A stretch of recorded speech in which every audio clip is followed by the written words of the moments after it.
할렐루야. 그의 성소에서 하나님을 찬양하며 그의 권능의 궁창에서 그를 찬양할지어다. 호흡이 있는 자마다 여호와를 찬양할지어다. 하나님은 영이시니 예배하는 자가 영과 진리로 예배할지니라. 아멘.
성시교독은 137번입니다. 성시교독 137번입니다. 예수께서 세례를 받으시고 곧 물에서 올라오실새 하늘이 열리고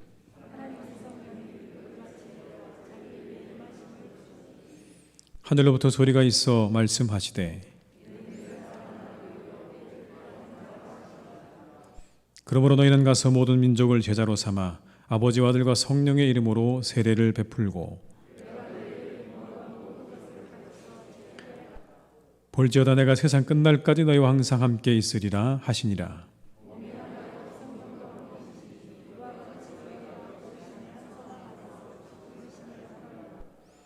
주도 한 분이시요 믿음도 하나요 세례도 하나요 하나님도 한 분이시니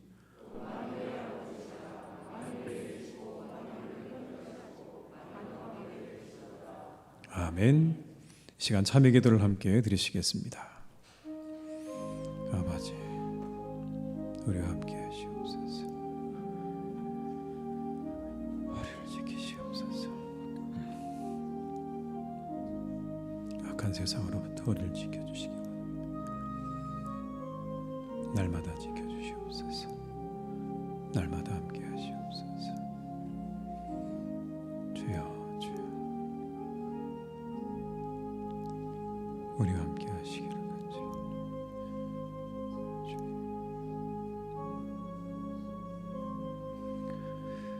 주여, 내 영혼을 깨끗게 하시고 거룩하게 하시고 다시 새롭게 하시기를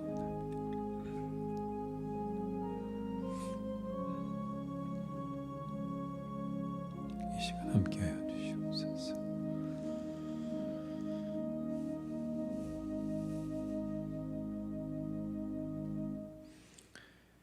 악인은 그의 길을, 불의한 자는 그의 생각을 버리고 여호와께로 돌아오라.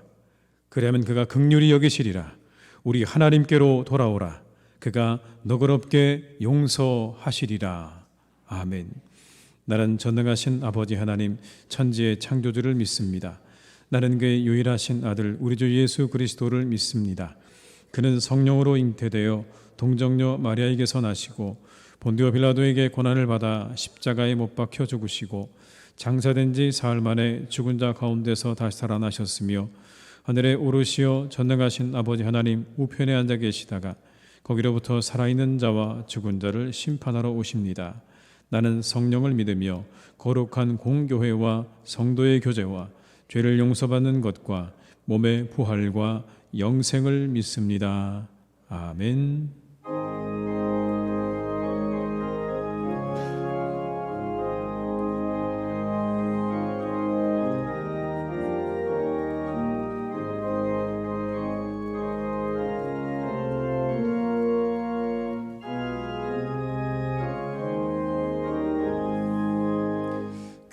귀하신 친구 내게 계시니 나 주 안에 늘 기쁘다.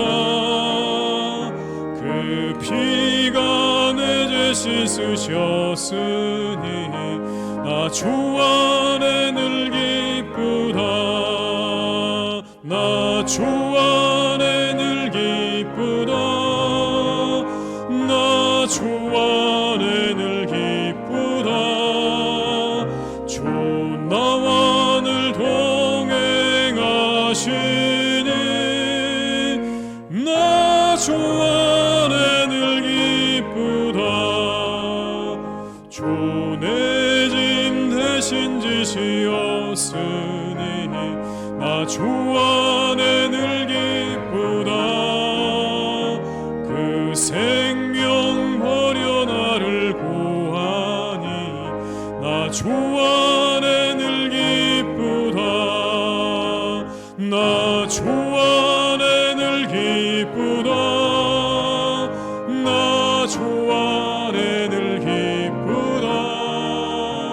주 나와 늘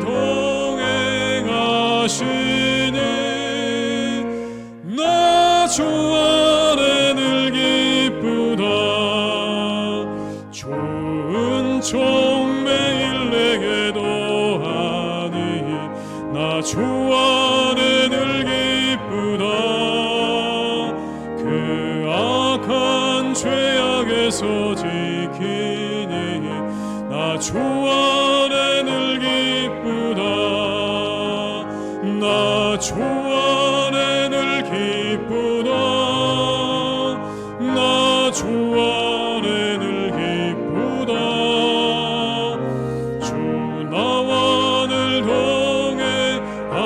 동행하시니 나 주 안에 늘 기쁘다.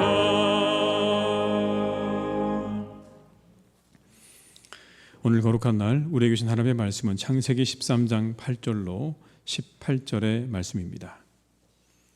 구약 성경 15면에 기록되어 있는 창세기 13장 8절로 18절의 말씀입니다.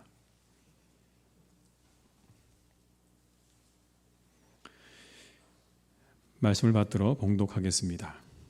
아브라함이 롯에게 이르되 우리는 한 친족이라 나나 너나 내 목자나 내 목자나 서로 다투게 하지 말자. 내 앞에 온 땅이 있지 아니하냐. 나를 떠나가라. 내가 좌하면 나는 우하고 내가 우하면 나는 좌하리라. 이에 롯이 눈을 들어 요단 지역을 바라본즉 소알까지 온 땅의 물이 넉넉하니 여호와께서 소돔과 고모라를 멸하시기 전이었으므로 여호와의 동산 같고 애굽 땅과 같았더라. 그러므로 롯이 요단 온 지역을 택하고 동으로 옮기니 그들이 서로 떠난지라. 아브라함이 가나안 땅에 거주하였고 롯은 그 지역의 도시들에 머무르며 그 장막을 옮겨 소돔까지 이르렀더라. 소돔 사람은 여호와 앞에 악하며 큰 죄인이었더라. 롯이 아브라함을 떠난 후에 여호와께서 아브라함에게 이르시되 너는 눈을 들어 너 있는 곳에서 북쪽과 남쪽 그리고 동쪽과 서쪽을 바라보라. 보이는 땅을 내가 너와 내 자손에게 주리니 영원히 이르리라. 내가 내 자손이 땅에 티끌 같게 하리니 사람이 땅에 티끌을 능히 칠 수 있을진데 내 자손도 세리라. 너는 일어나 그 땅을 종과 행으로 두루 다녀보라. 내가 그것을 내게 주리라. 이 아브라함이 장막을 옮겨 헤브론에 있는 마물의 상수리 수풀에 이르러 거주하며 거기서 여호와를 위하여 제단을 쌓았더라. 아멘.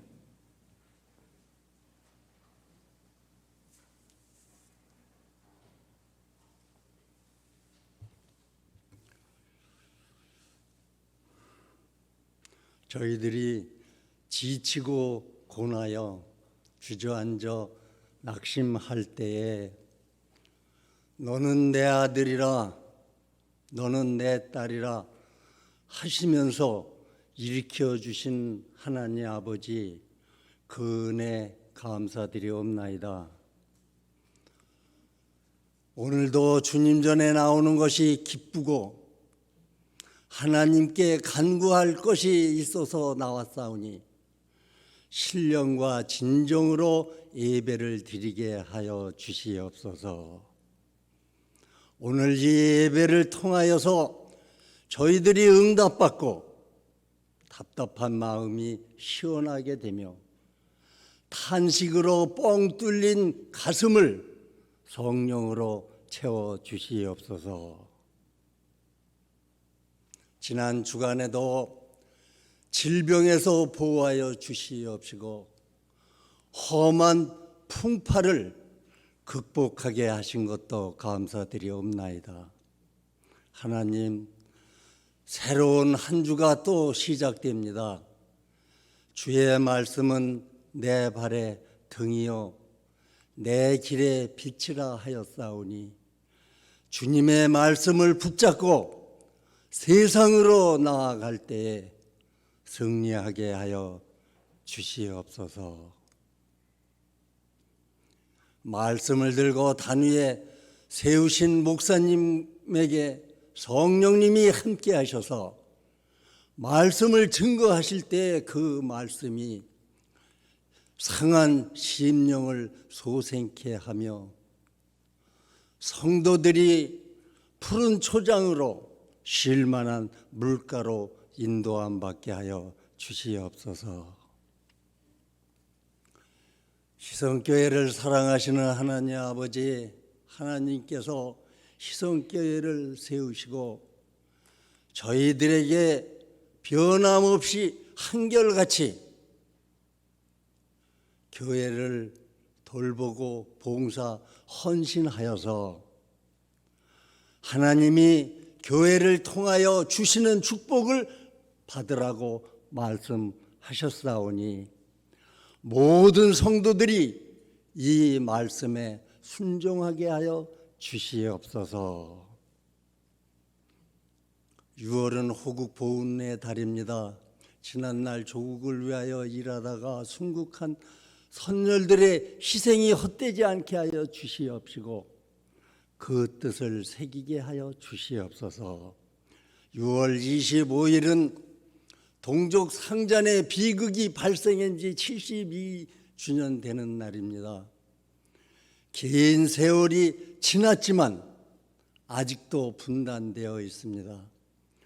조속히 평화적인 통일이 이루어지게 하여 주시옵소서. 우리나라는 외부의 많은 침략을 받았고 6.25 사변으로 인하여 국토가 초토화되어서 살기가 매우 어려웠으나 하나님께서 은근과 끈기와 근면을 주셔서 저희들이 열심히 일하여 지금은 세계적으로 반도체, 조선, 건설 등을 포함해서 수백 개가 1위를 차지하게 하심을 감사드리옵나이다. 그러나 하나님, 일부 정치인들이 우파는 태극기 부대요, 좌파는 촛불 부대라고 말하면서 편가르기를 하고 있습니다. 새로운 정부가 이제 출범하였사오니 편가르기를 종식시켜 주시옵시고 지역 갈등을 해소시켜서 새로운 나라가 건설되게 하여 주시옵소서. 하나님, 무엇보다도 온 국민이 내 나라, 내 민족은 내가 지킨다는 확고한 신념을 가지고 자주 국방에 총매진하게 하여 주시옵소서. 우크라이나 전쟁도 곧 마치게 하여 주시옵소서. 호산나 찬양대 찬양드립니다. 주님, 새벽부터 준비한 찬양이오니 흠양하여 주시옵시고 그 찬양이 하나님의 보좌에 상달되게 하여 주시옵소서. 예배를 돕는 손길에도 축복하여 주실 줄 믿사옵고 우리를 구원하신 예수님의 이름으로 기도드리옵나이다. 아멘.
아멘.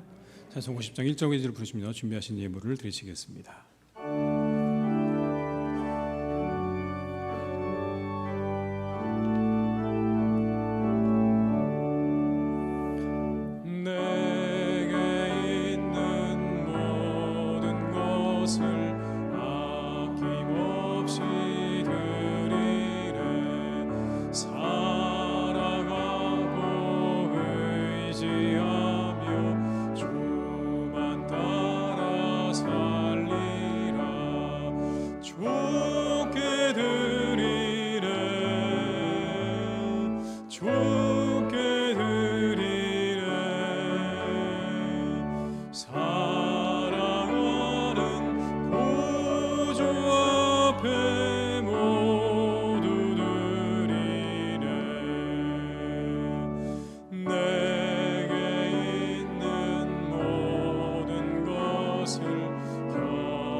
하나님 아버지 감사드립니다. 주님의 은혜 아래 한 주간을 살게 하시고 이렇게 주님께 예배하게 하신 하나님의 은혜에 감사를 드립니다. 그 감사를 담아 주님께 예물을 드리오니 받아 주시옵소서. 받으시고 우리가 살아갈 새로운 한 주간의 삶도 지켜주시고 인도해 주시기를 원합니다. 하나님 아버지, 우리의 삶이 조금 더 참되고 순결하며 사랑스럽게 하시옵소서. 그래서 세상에서 하나님께 영광이 되는 삶이 되기를 간절히 원합니다. 하늘의 은혜를 바라보며 하루하루 즐겁게 살아가게 하시고 좋은 만남과 교제 속에 천국을 맛보는 삶이 되게 하여 주시옵소서. 항상 우리에게 좋은 것 주시는 성령 하나님과의 그 동행의 기쁨을 맛보는 삶이 되기를 또한 원합니다. 함께하여 주시옵소서. 하나님 아버지, 예물이 귀하게 쓰여지기를 기도합니다. 복음을 위해 사용되게 하시고 하나님 나라 확장을 위해 사용되게 하여 주시옵소서. 구원의 도구가 되게 하시고 하나님 사랑의 증거가 되게 하여 주시옵소서. 우리 환우들을 기억하셔서 그들을 일으켜 주시고 회복시키시는 하나님의 은혜를 내려주시며 어려움에 있는 가정들에게도 다시 일어날 수 있는 힘과 용기를 허락하여 주시옵소서. 예수님의 이름으로 기도드립니다. 아멘.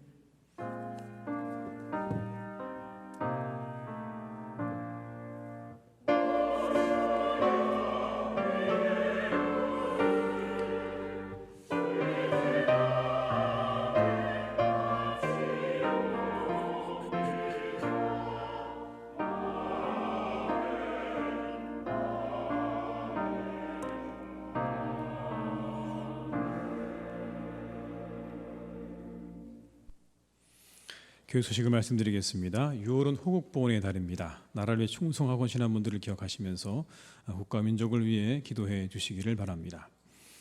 공동의회 소집 공고입니다. 내용은 장로 선거가 되겠고요. 일시는 6월 19일 다음 주일 2부 예배 후가 되겠습니다. 장소는 본당입니다. 좀 더 설명을 드리면 공동회 회원 자격은 무흠 세례교인 중 18세 이상인 자가 되겠습니다. 참여 인원은 21년 9월 12일 공동의회를 기준으로 하되 추가된 인원은 다음과 같습니다. 아래 있는 명단을 확인하시고 참여해 주시기를 부탁을 드리겠습니다. 코로나19로 어려워진 이웃상권을 돕고자 합니다. 지역사회 섬기는 마음으로 잘 참여해 주시기를 바라고요. 사용기간이 6월 말까지라는 거 기억해 주시기를 부탁드리겠습니다. 오늘 강대상 꽃꽂이는 김비덕 지사님께서 서울시 의원 당선을 감사해서 헌납해 주셨습니다. 감사드립니다. 교우 소식입니다. 지난 주간에 우리 김경빈 집사님의 모친 되시는 우리 최종옥 성도님께서 소천하셔서 장례를 마쳤습니다. 함께 위로의 인사를 나눠주시기를 바랍니다. 입원하신 분들과 환우들을 위해서 계속 기도해 주시기를 부탁드립니다. 이상 광고를 마치겠습니다.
주님의 은혜로운 찬양 감사드립니다.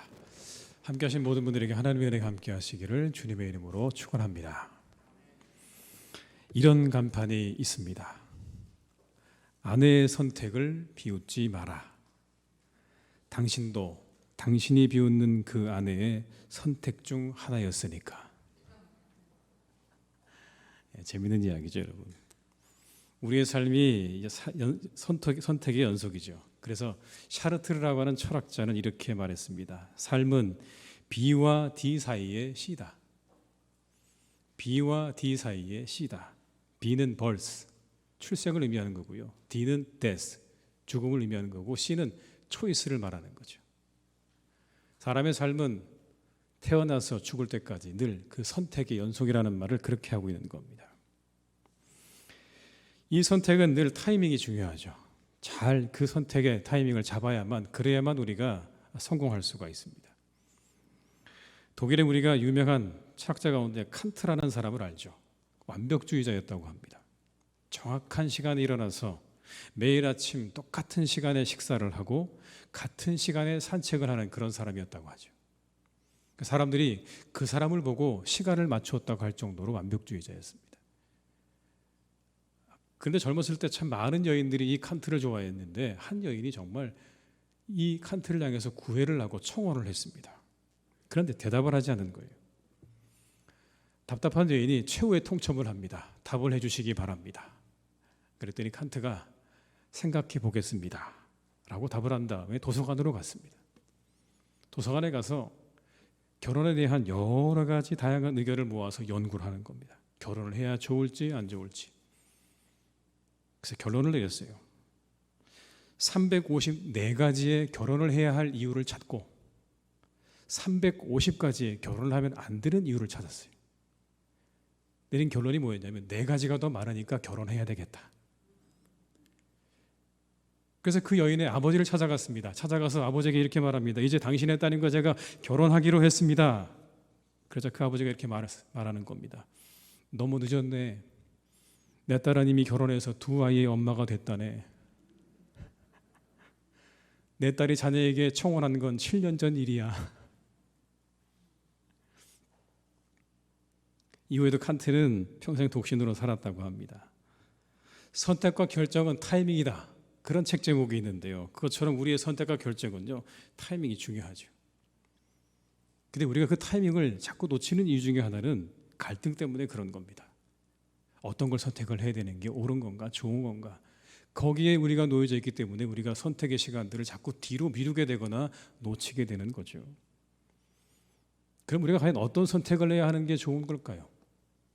성경은 우리에게 어떤 선택을 하라고 말씀할까요? 오늘 아브라함과 그의 조카 롯의 선택을 통해서 우리가 어떤 선택을 해야 하는지를 우리가 한번 살펴보도록 하겠습니다.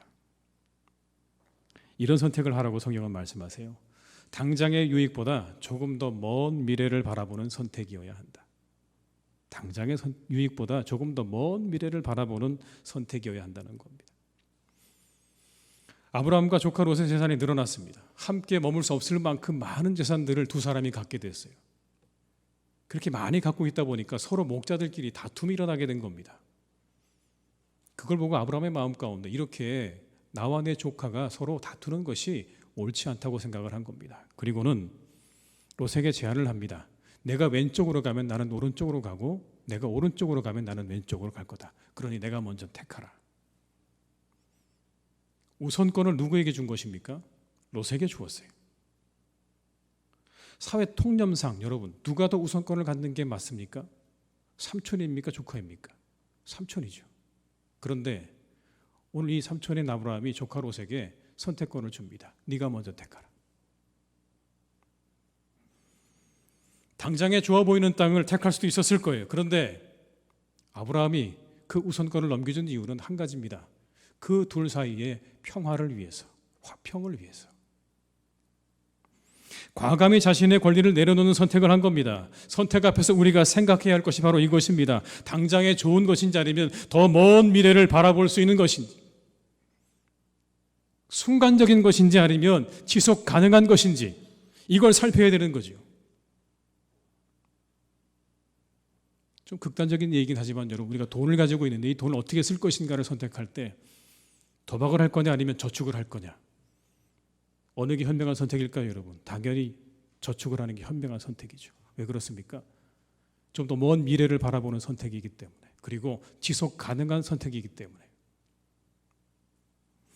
우리는 당장 편리한 선택을 줄이고 미래를 위한 선택을 해야 할 때에 도달해 있습니다. 우리 여러분 그런 시대에 살고 있어요. 우리의 편리를 잠시 접어두고요, 더 먼 미래를 바라보는 선택을 우리의 일상 가운데 날마다 해야 하는 그런 시간이 우리가 도착해 있다고요.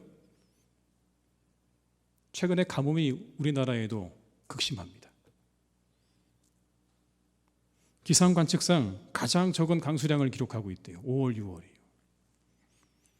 우리에게 물이 제한되지 않으니까 우리가 잘 몰라서 그렇지만요, 이미 심각한 상황입니다. 당연히 원인은 지구온난화죠. 이 지구온난화는 우리의 삶의 편리함과 굉장히 밀접한 관련이 있습니다. 플라스틱과 화석연료 같은 우리의 삶을 편안하게 해주는 것들이 지구온난화의 주범인 거죠. 이제 선택을 해야 할 때죠.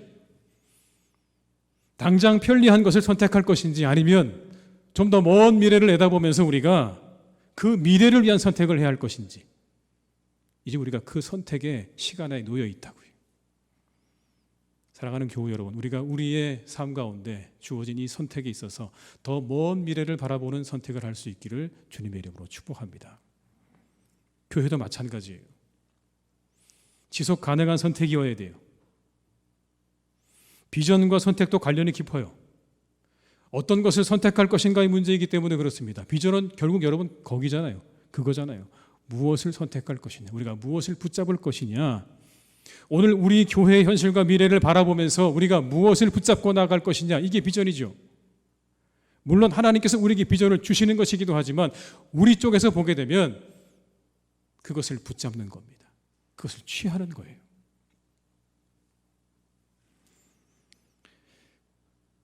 저는 우리 교회를 바라보면서 그런 비전을 가지게 되었습니다. 이곳에 요양시설과 학사를 짓고 싶은 마음이 들었어요. 우리 교회가 해야 할 일이 바로 이거다. 어르신들이 많잖아요, 여러분. 우리 교회 가운데요. 얼마나 많습니까? 그 어르신들을 우리 교회 안에서, 이 교회 품 안에서 하나님의 나라에 가실 때까지 잘 이곳에 계시면 좋겠다. 제 마음 가운데 그런 감동이 있었어요. 지방에 있는 학생들이요, 여기 올라와서 공부하기 얼마나 좋은 동네입니까? 여러분, 여기가 대학가의 중심이에요. 홍대 있고. 얼마나 많은 대학생들이 이곳에 올라옵니까? 그들이 이곳에 와서 마음껏 공부하고 신앙생활하고 봉사하고 이 교회의 품 안에서 잘 그들이 성장을 해서 하나님의 사람으로 성장해가는, 여러분, 그게 비전이라고요. 이유는 간단해요. 그게 우리에게 지속 가능한 선택이기 때문에 그런 거예요. 이 선택이야말로 우리에게 지속 가능한 선택 아니겠습니까, 여러분? 우리의 교회를 지속할 수 있는, 우리 교회가 더욱더 발전해 나갈 수 있는 선택이기 때문에 저는 그런 비전을 가지고 있어요. 우리 개개인의 선택도 마찬가지입니다. 당장의 유익보다 먼 미래에 좋은 선택을 해야 돼요. 눈앞에 보이는 이익으로, 거기에 여러분 우리가 그 선택을 하지 말고 좀 더 먼 미래를 바라보는 그런 선택을 하며 살아가시는 우리 성도님들 되시기를 주님의 이름으로 축복합니다. 왜냐하면 그곳에 축복이 있기 때문에 그래요. 그것에 축복이 있습니다. 그러면 이 우리의 선택은 어디에서 나오는 걸까요? 장고 끝에 악수라는 말이 있죠. 아무리 많이 생각해도 결국 좋은 결과를 얻지 못한다는 그런 이야기입니다. 때로는 고민이 길어질수록 더 나쁜 결과를 가져오기도 한다는 그런 이야기죠. 우리의 선택이 시간과 비례하지 않는 거예요, 여러분. 그 말은 그런 의미예요. 우리의 선택은 시간과 비례하지 않는다고요. 괴테라는 사람이 이런 말을 했어요. 인간의 생활과 일생의 운명은 한순간에 의해 결정된다. 오래 시간을 끈다고 해도 결정은 한순간에 내리게 된다. 이렇게 말합니다. 오직 분별력 있는 사람만이 바른 결정을 내릴 수 있다. 선택은 한순간인데 그 한순간의 선택을 잘하는 건 시간의 문제가 아니라 사람의 문제라는 거예요. 분별력이 있는 사람, 판단력이 있는 사람, 그 사람이 바른 결정을 내리는 거지, 오랜 시간을 우리가 가지고 있다고 해서 바른 판단이 내려지는 거 아니라는 겁니다. 그렇다면 우리가 이 바른 판단력과 분별력이 어디에서 오는가? 어디에서 비롯되는가? 오늘 조카 롯과 아브라함의 선택의 차이가 무엇이었는지를 살펴보면서 우리가 한번 그 이야기를 좀 더 나누면 좋겠습니다. 이미 아브라함과 롯은요 모두 재산을 많이 가지게 됐어요.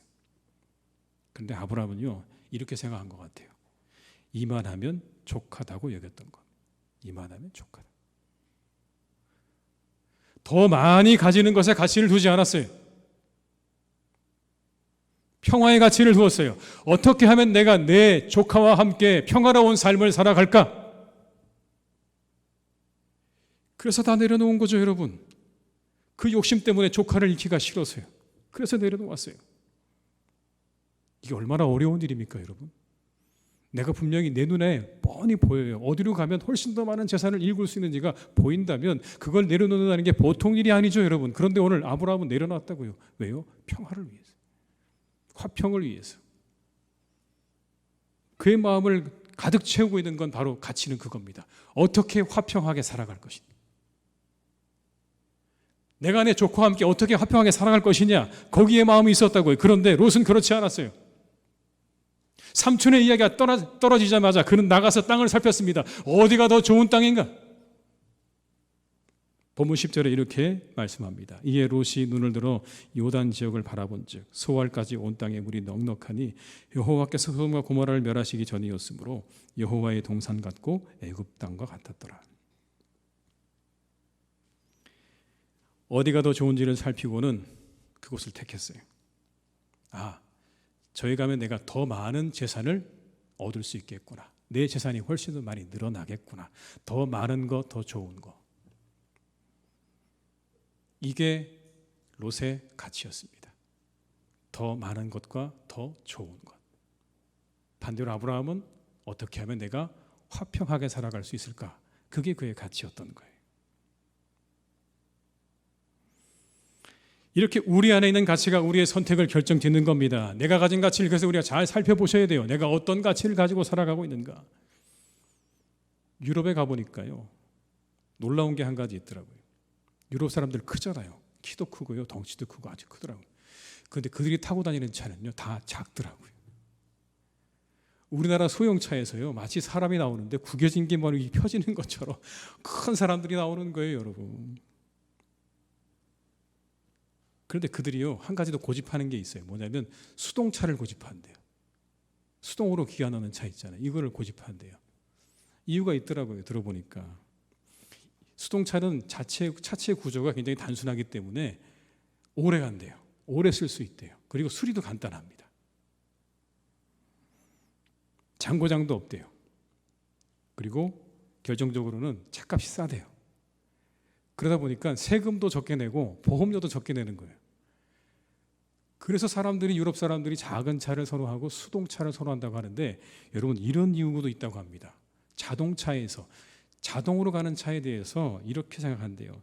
자동 변속 기어 차는 여자들의 차다. 여자들의 차다.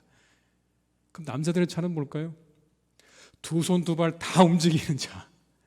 마치 내가 이 차를 지배하고 있는 느낌을 가지고 있는 그 차가 남자들의 차인 거지 얌전하게 그냥 핸들만 돌리는 이 차는 여자들의 차다. 이런 편견이 있다는 겁니다. 가치가 선택에 영향을 미치는 거예요. 어떤 가치를 가지고 있느냐에 따라서 어떤 선택을 하게 되느냐가 결정되는 겁니다. 우리의 선택의 문제는 그래서 항상 나와 함께 하고 있는 내 가치를 살펴보는 거예요. 내가 어떤 가치를 가지고 살아가는가. 예수님은 어떠셨을까요? 예수님 물질보다 사람이셨죠. 물질보다 사람이셨어요. 우리가 잘 아는 거라사 광인의 이야기가 잘 보여주죠. 귀신 들린 사람 만나셨어요. 그의 몸을 지배하고 있었던 그 귀신을 쫓아내셨어요. 그는 형편없었죠. 스스로 자해하고 소리 지르고 산속에 혼자 버려진 사람처럼 그렇게 살았습니다. 그런데 예수님께서 오셔서 그 사람의 속에 있는 군대 귀신을 돼지떼에게 보내셨어요. 그러자 돼지떼가 물속에 들어갔죠. 그 사람은 노임을 받았습니다. 그런데 그 다음 이야기가 우리가 주목해야 되는 거예요. 그 지방 사람들이 예수님을 찾아왔습니다. 그리고 말하죠. 이 지방에서 나가주세요. 이 지역에서 나가주세요. 왜 나가달라고 했을까요, 여러분?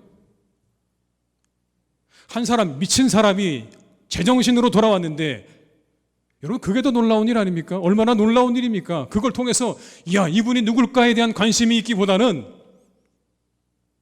잘못하면 내 돼지 떼도 강 속으로 들어가겠구나. 그래서 예수님께 나가달라고 부탁한 거예요, 여러분. 다른 게 아니잖아요. 그들의 가치가 드러납니다. 한 사람의 영혼과 생명보다 자신들이 키우고 있는 돼지 떼가 더 중요한 거예요.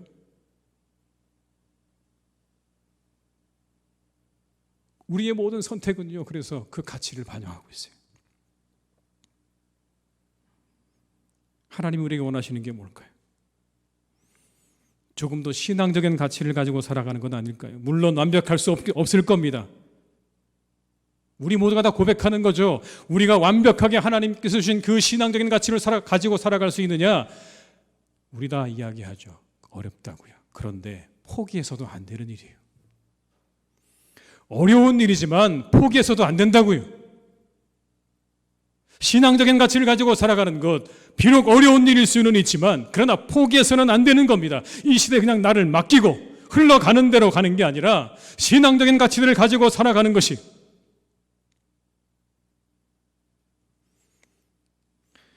에베소서 5장 8절로 9절의 말씀입니다. 너희가 전에는 어둠이더니 이제는 주 안에서 빛이라. 빛의 자녀들처럼 행하라. 빛의 이름에는 모든 착함과 의로움과 진실함에 있느니라. 어디 있다고요? 착함과 의로움과 진실함에 있다.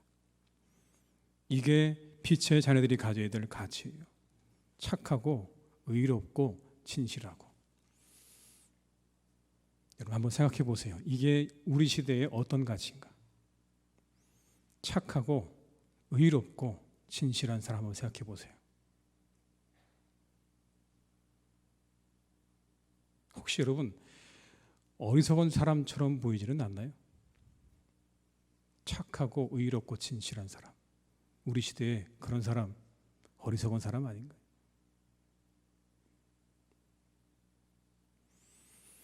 일 년 전쯤에 군포 아파트 고층에서 불이 난 적이 있었어요. 그런데 그때 사다리차 한 대가 나타났어요.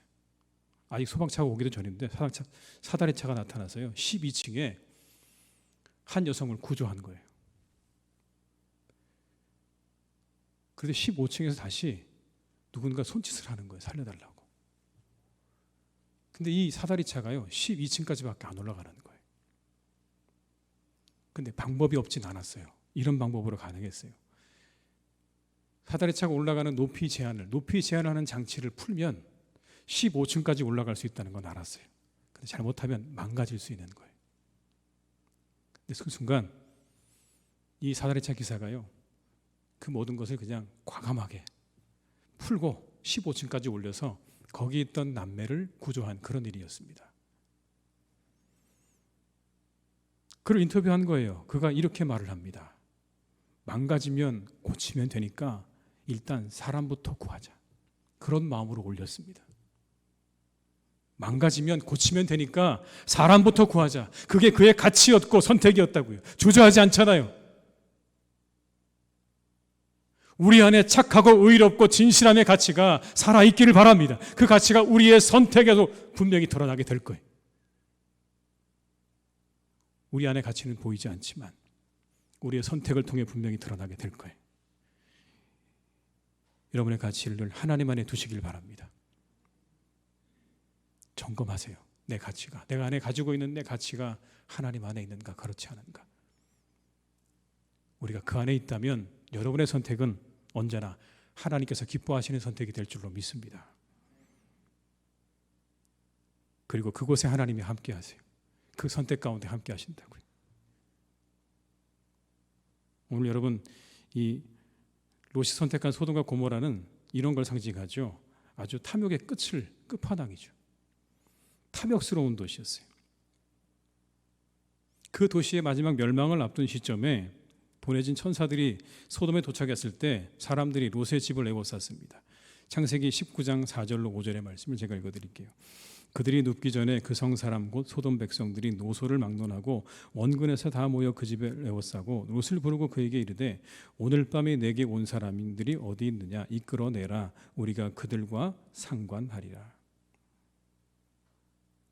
여기 나오는 상관한다는 말은 성적인 관계를 맺겠다는 그런 얘기거든요. 얼마나 이들이 탐욕적이었는지, 쾌락을 추구하는 탐욕적인 사람들이었는지를 보여주는 이야기입니다. 그들의 결국은 패망이었어요. 반면에 화평을 위해 선택을 했던 아브라함 앞에 하나님께서 다시 나타나셔서 그를 축복하시는 장면이 오늘 본문의 이야기입니다. 이렇게 말씀하세요. 동서남북 다 둘러봐라. 다 네 땅이다. 내 자손에게 다 줄 거다. 14절로 16절의 말씀을 제가 읽어드리겠습니다. 롯이 아브라함을 떠난 후에 여호와께서 아브라함에게 이르시되 너는 눈을 들어 너 있는 곳에서 북쪽과 남쪽 그리고 동쪽과 서쪽을 바라보라.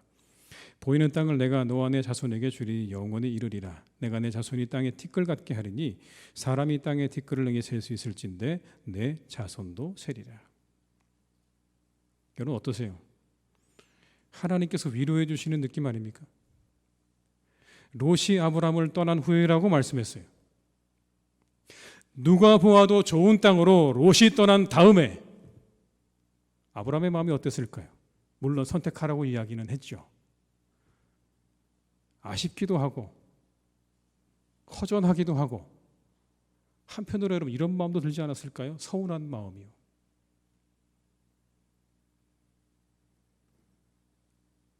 그래도 내가 삼촌인데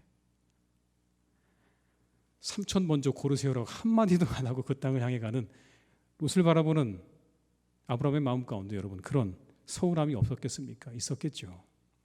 근데 오늘 본문은 그렇게 말씀하세요. 롯이 아브라함을 떠난 후에 여호와께서 아브라함에게 나타나셨대. 하나님이 타이밍의 귀재 같아요. 그 타이밍을 놓치지 않으셨어요. 그리고 그에게 오셔서 말씀해 주시죠. 봐라, 이 땅을 다 내가 내게 주겠다. 오늘의 장면 혹시 그런 건 아닐까요? 네 선택이 옳았어. 잘했어. 내 선택 정말 훌륭했어. 내 조카에게 먼저 선택권을 준 너의 그 선택이야말로 훌륭한 선택이었어. 화평을 위해서, 두 사람 사이 화평을 위해서 네가 그렇게 한 거 정말 잘한 거야. 하나님이 그렇게 인정해 주시는 장면으로 보입니다. 그의 선택이 옳았다고요.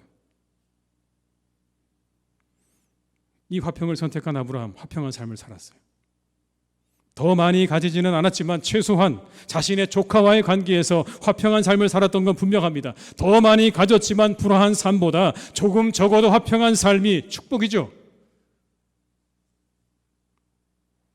오늘 아브라함 그렇게 살았어요. 계속해서 롯과 관계를 잘 이어나갔습니다. 그래서 그들의 가정이요 한때 전쟁으로 인해서 사로잡혀 갔을 때 아브라함이 가서 그들을 데려오기도 합니다. 근데 결정적인 건 바로 여러분 그 다음 이야기예요. 소돔과 고모라가 멸망될 때 롯이 구원받았죠. 구해졌어요. 이렇게 한번 생각해 보세요, 여러분. 만약 서로 더 가지겠다고, 좋은 땅 가지겠다고 서로 거기서 치열하게 싸우다가 삼촌과 조카가 그냥 그렇게 헤어졌어요. 다시는 안 만나게 됐어요. 서로 연락하지 않는 사이가 됐어요. 그랬다면 롯은 어떻게 됐을까요?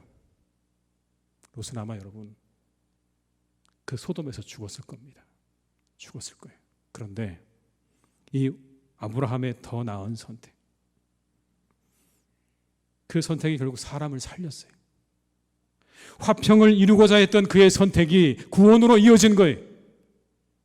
화평에서 멈춰지지 않고 롯을 구원하는 데까지 이어졌다고요. 좋은 선택은요. 그래서 언제나 아름다운 결실을 가져오게 마련인 겁니다. 옳은 선택 그리고 좋은 선택을 우리가 할 때 그 선택은 화평의 열매를 맺고 구원의 열매를 맺고 그리고 그 이후에 또 다른 열매들을 맺는 그런 은혜가 있다는 것입니다. 사랑하는 교우 여러분, 자족하기를 선택하고 기뻐하기를 선택하고 감사하기를 선택하며 살아가시기를 주님의 이름으로 축원합니다. 거기 계세요, 하나님이요. 그와 함께 하세요. 그 삶에 아름다운 열매가 있는 거예요. 하나님이 기뻐하는 것들을 택하십시오.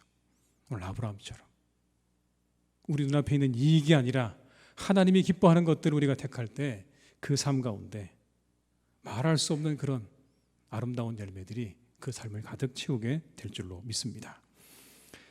에베소 4장 8절의 말씀을 표준 세번역으로 읽어드리겠습니다.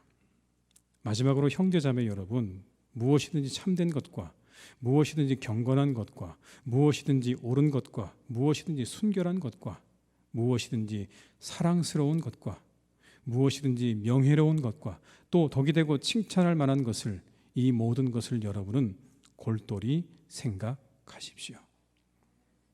잘 생각하셔서 오늘 여기서 말씀하고 있는 경건한 것, 옳은 것, 순결한 것, 사랑스러운 것을 택하며 살아가시는 복된 삶이 되시기를 주님의 이름으로 축원합니다. 기도하시겠습니다. 아버지 하나님, 우리는 늘 선택의 순간에 있습니다.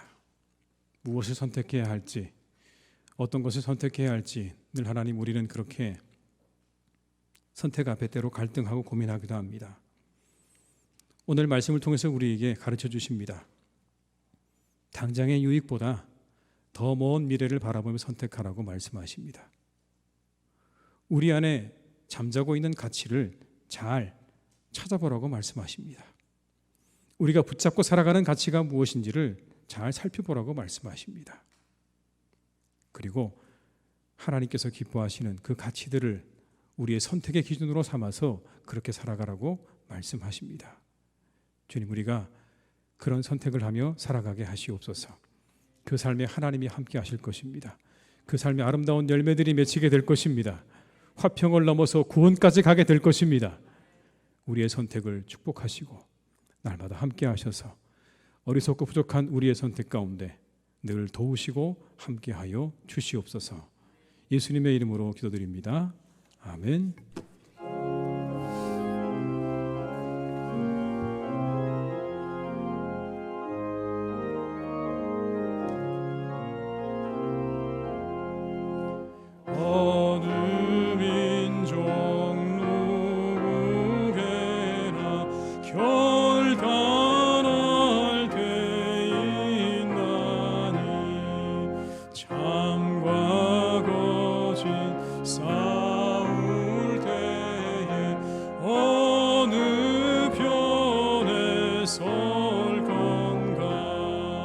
주가 주신 새 목표가 우리 앞에 보이니 빛과 어둠 사이에서 선택하며 살리라.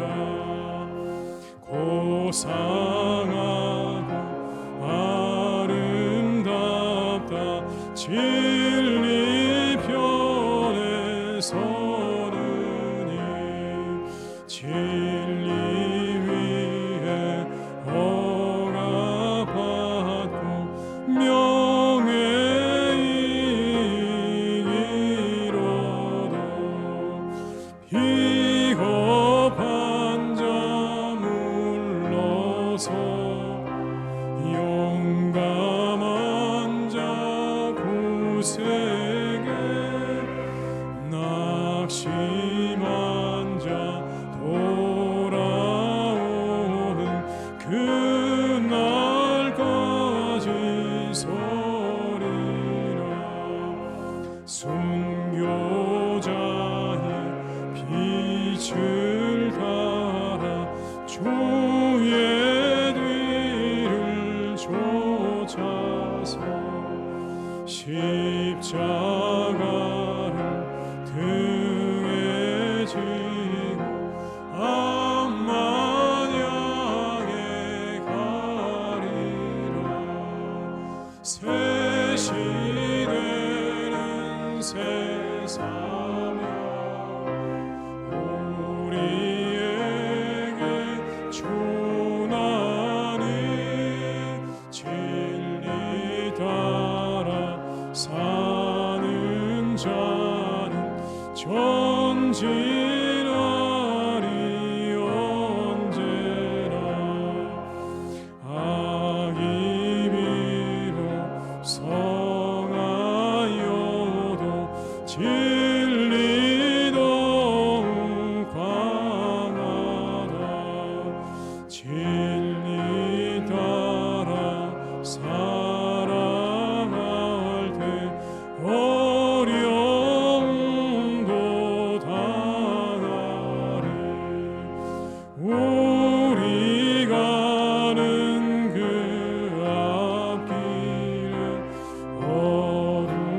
장막 덮쳐도 하나님이 함께 계셔 항상 지켜주시네.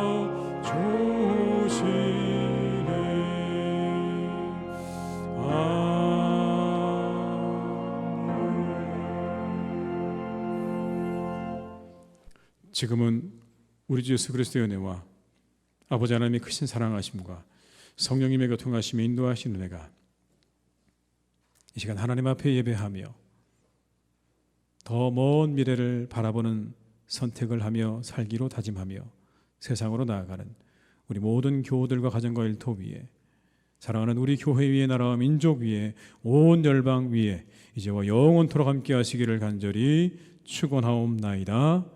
아멘.